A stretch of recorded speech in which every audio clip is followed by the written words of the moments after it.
In this video, I'm going to be sharing what my number one question to ask yourself to stop compulsive shopping.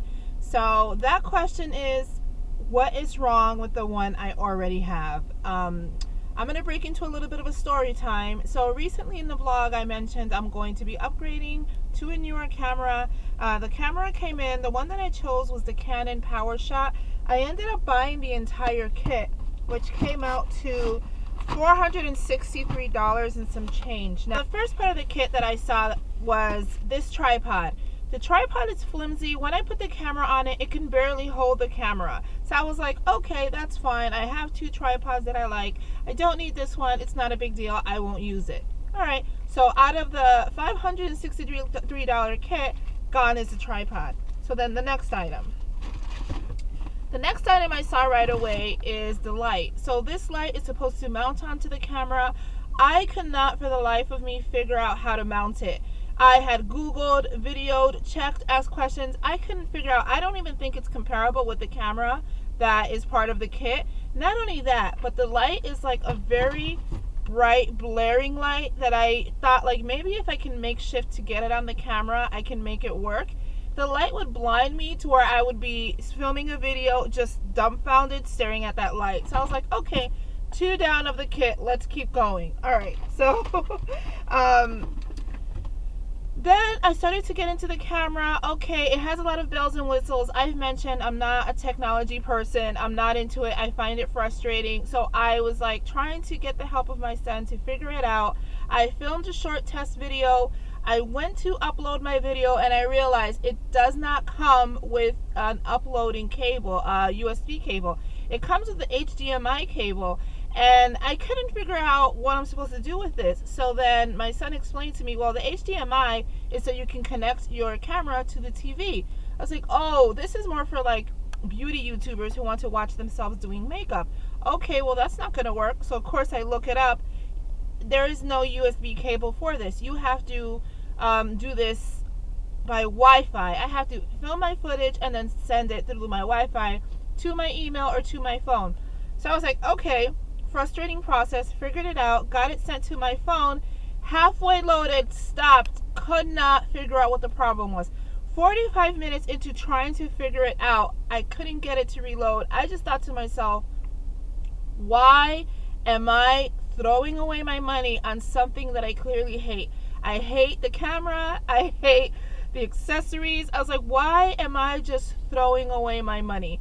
And then I thought to myself, the number one question that I try to ask myself when I know I'm spending frivolously is, what was wrong with the camera I already had, the camera I'm filming on now? And I thought, you know what? Really nothing. The biggest problem with the camera I have is the volume. The volume, and then I would like a better quality footage. Does this camera at this price point solve these problems? And I thought to myself, well, kind of. Truthfully, the footage was not, maybe it was better, but not that much better. I compared it to a camera that I had a few years ago that I spent like $200 for. It looked equivalent, really. I ended up selling that camera on Facebook Marketplace, and I thought to myself, okay, so the footage, meh. The volume, I couldn't tell because I couldn't upload it to even figure out how the footage really was in terms of volume. So I was like, okay, I don't even know that I'm solving the problems that I intended to solve. So what was wrong with the one I had? Those two problems. So I ended up going back on Amazon and I found a slightly better upgraded version of my current camera that you can hook on an external mic to. So again, just about equivalent to what I have, slightly better, under $200 that I can just add an external mic to. And I thought, you know what?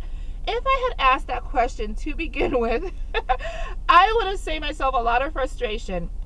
Now I have to worry about, I packed everything up from the beginning. Now I have to take time off at the end of my long work day to go to an Amazon drop-off site to return these things. I initiated the return, all for nothing. I've wasted time, energy, and quite honestly, I ended up having like a bowl of cereal last night because it took me so long to get through all these problems. I couldn't even have a proper dinner and relax after a long day's work. So yes, lesson learned. That was a heck of a story time. But that one question has saved me so many times. If you're in a store and you look at an item and you're tricked or convinced that you need that item, or it's cute, or it's fun, or the colors, or it's going to change my life, ask yourself, what is wrong with the one I already have? 9 times out of 10, the answer will be nothing. If the answer isn't nothing, it's usually 1 or 2 quick fixes that you can do on the cheap, quickly, affordably, or you can just deal with it. Honestly, you can just deal with it a lot of the times. Do I need the pair of shoes? What's wrong with the already 20 pair of shoes that I have? What's wrong with the jacket I already have? What's wrong with the lunchbox I already have? The water bottle, the earrings?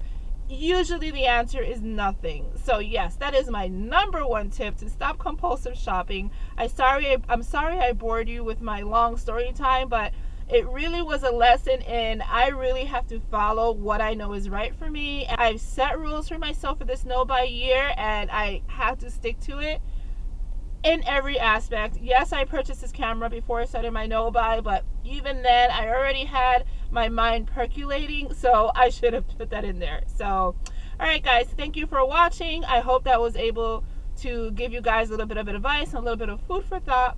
I will see you in my next video. Please like this video if you enjoyed, and please subscribe if you want to follow me along on my no buy year. Thank you so much. Bye now.